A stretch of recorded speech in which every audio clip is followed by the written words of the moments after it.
Les amis, si on est là aujourd'hui, c'est pour un mastodonte des steelbooks, des coffrets, un mélange des deux, je sais pas trop. L'édition collector 40e anniversaire de Retour vers le futur 1, messieurs dames. Et honnêtement, on va pas perdre plus de temps que ça, on l'ouvre tout de suite.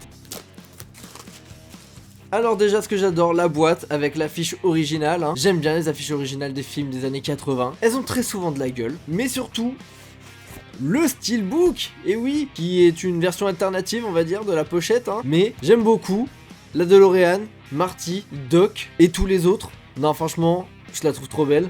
Et de dos, on retrouve des scènes du film, comme le Johnny B. Good. Einstein a le droit d'être sur la pochette? Oui. À l'intérieur, ça rigole pas. Le Blu-ray 4K, le Blu-ray classique. Bon, c'est le même visuel, c'est un petit peu dommage, mais bon, c'est pas grave. Et un Blu-ray bonus. Voilà. On va retirer tout ça pour voir à quoi ressemble l'intérieur. Et à l'intérieur, on retrouve donc les papiers qu'on pourrait retrouver sur le bureau du doc des années 55, avec le converteur temporel, la photo de la famille de Marty et ses deux parents quand ils sont jeunes. Donc, on le pose tout de suite. Parce qu'il y a autre chose dans le coffret, des goodies à ne pas ouvrir avant 1985. Bon, on est en 2025, je suppose que j'ai le droit.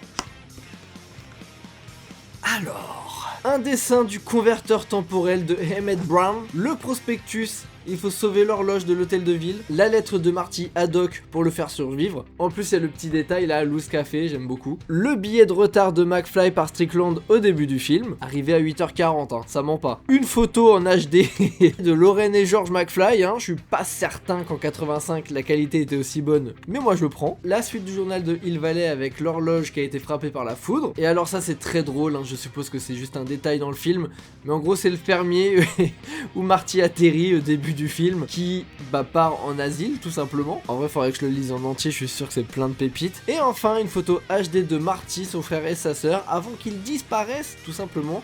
Bon après il a sauvé la timeline donc il n'y a pas de raison que ça bouge. Bon globalement c'est ce qu'il y avait à l'intérieur du steelbook, mais moi grand amateur de produits dérivés, et je suis giga fan. Donc je vais pouvoir mettre tout ça dans ma petite bibliothèque. Ah j'ai oublié. Et au dos du coffret on a la fameuse guitare.